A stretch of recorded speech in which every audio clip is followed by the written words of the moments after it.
In the cold, unforgiving lands of Freljord, where the winds howl and the earth is as hard as the hearts of those who call it home, a legend was born. A legend not of conquest, but of unity, and the unyielding strength of a queen who would one day unite the fractured tribes of her people. Her name is Ashe, the Frost Archer, the last scion of a royal bloodline, a woman who carries the hopes of an entire people on her shoulders. With a heart as fierce as the winter storms she commands, Ashe's journey is one of sacrifice, struggle, and the relentless pursuit of peace. This is the story of a queen who seeks not just power, but the unification of a broken land, and the price that must be paid to achieve a dream of peace. I remember the day my world was shattered. The battle was fierce. The snow stained red, and the echo of the war drums still rings in my ears. I was young, too young to understand the weight of what was happening around me. But I could feel the loss in my bones. When I found my mother's body, lifeless on the cold ground, something inside me broke. She had always been my guiding light, the beacon that showed me what it meant to lead. "Mother," I whispered. Though I knew she would never answer me, I was no longer a child. In that moment, I became something else. Something the Freljord needed. The future of the Avarosan tribe, the hope of our people, now rested on my shoulders.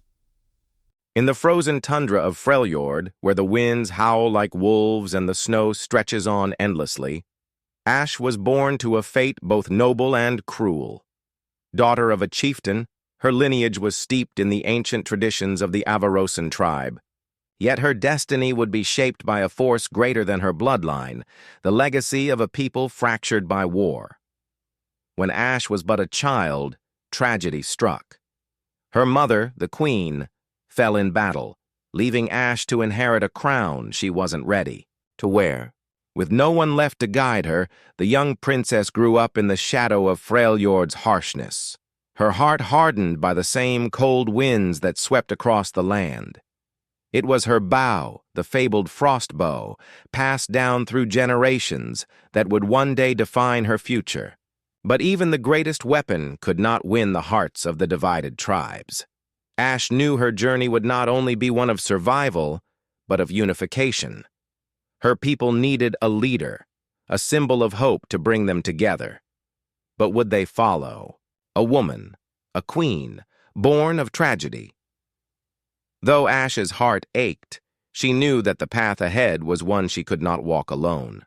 She sought out the counsel of those she could trust, the tribes who still held power in Freljord, including her own.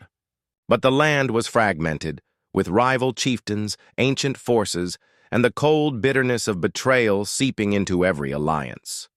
Yet, she was not without allies. Among them, Braum, the heart of the Freljord, stood by her side. With his strength and her will, they would carve a path forward, though it would not be easy. I remember meeting Braum for the first time. He was different from anyone I had ever known. Where I was ice, he was fire. Where I saw war, he saw hope. His laughter was like the warmth of a hearth, something I hadn't realized I missed so deeply. "I've seen your strength, Ashe," he said, his deep voice rumbling like thunder. "But it is your heart that will unite us all. You will not be alone, even if you stand alone." At that moment, I realized that my people were not just a reflection of my bloodline. They were a reflection of my heart. I would have to be the hope they needed, even if it meant fighting against the very forces I had once called family. With Braum at her side, Ashe ventured across Freljord, seeking to unite the fractured tribes. She traveled through the harshest of winters, fighting not only against external threats, but also the deep-rooted mistrust between the warring factions. Each tribe had its own belief, its own strength, and its own vision of Freljord's future. To unite them, Ashe would have to be more than a warrior. She would have to be a symbol of unity, a leader who could rise above the bloodshed of the past. But there was always a shadow that loomed over her, a prophecy, a vision passed down from her mother. The Frostbow, said to be a gift of the gods, had chosen her as its wielder. But it was not just the weapon that defined Ashe. The bow would only unleash its full potential if she could prove her strength, her heart, and her unwavering determination to bring peace to her people. I often wonder if I am ready for what is to come.